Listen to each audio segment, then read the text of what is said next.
ഇന്ന് നമ്മൾ ചക്കയൊക്കെ സീസണാണ്. ചക്ക തീരാറായിട്ടുണ്ട്. അപ്പം നമുക്ക് ചക്ക ഒരു 6 മാസം അല്ലെ 1 വർഷം വരെ എങ്ങനെ സ്റ്റോർ ചെയ്ത് വെക്കാമെന്നുള്ള ഒരു വീഡിയോ ആണ്. ഫസ്റ്റ് നമ്മൾ ചക്കയെല്ലാം എടുത്തതിന് ശേഷം അതിൻ്റെ കുരുവും ചകണിയും ഒക്കെ പാടയൊക്കെ കളഞ്ഞതിന് ശേഷം നമുക്കൊന്ന് ക്ലീൻ ചെയ്തെടുത്തുകൊണ്ട് വരാം.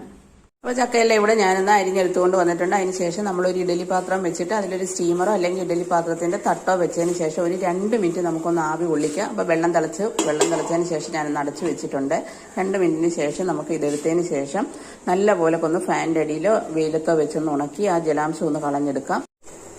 അപ്പോൾ ഇതാ ചക്കയൊന്ന് തണുത്തതിന് ശേഷം ഞാനിവിടെ ഈ ഒരു സിപ്ലോ കവറിലാക്കിയിട്ടുണ്ട്. ഒട്ടും എയർ കയറാതെ 3/4 ഭാഗത്തോളമാണ് നമ്മൾ ഇതുപോലെ സിപ്ലോ കവർ എടുത്തിട്ട് നമ്മൾ ഫ്രീസറിൽ വെച്ച് കഴിഞ്ഞാൽ 6 മാസം തൊട്ട് 1 വർഷം വരെ എടുക്കാം.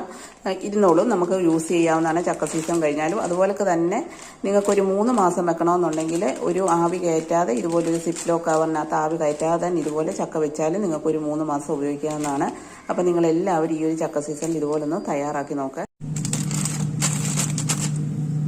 അതുപോലെ തന്നെ ചക്ക മുറിച്ചതിന് ശേഷം ചക്ക അരക്ക് അഥവാ ചക്കക്കറ പോകാനുള്ള ഒരു ടിപ്പാണിത്. നമ്മൾ ഇതുപോലെ തീയിലൊന്ന് വെച്ച് കൊടുത്താൽ മതി. ഒന്നി അടുപ്പി വെക്കുക, അല്ലെങ്കിൽ ഇതുപോലെ ഗ്യാസിൽ വെച്ച് കഴിഞ്ഞാൽ ഈ ചക്കയുടെ കറയെല്ലാം ഉരുകി പോയി തുടച്ചെടുക്കാവുന്നതാണ്.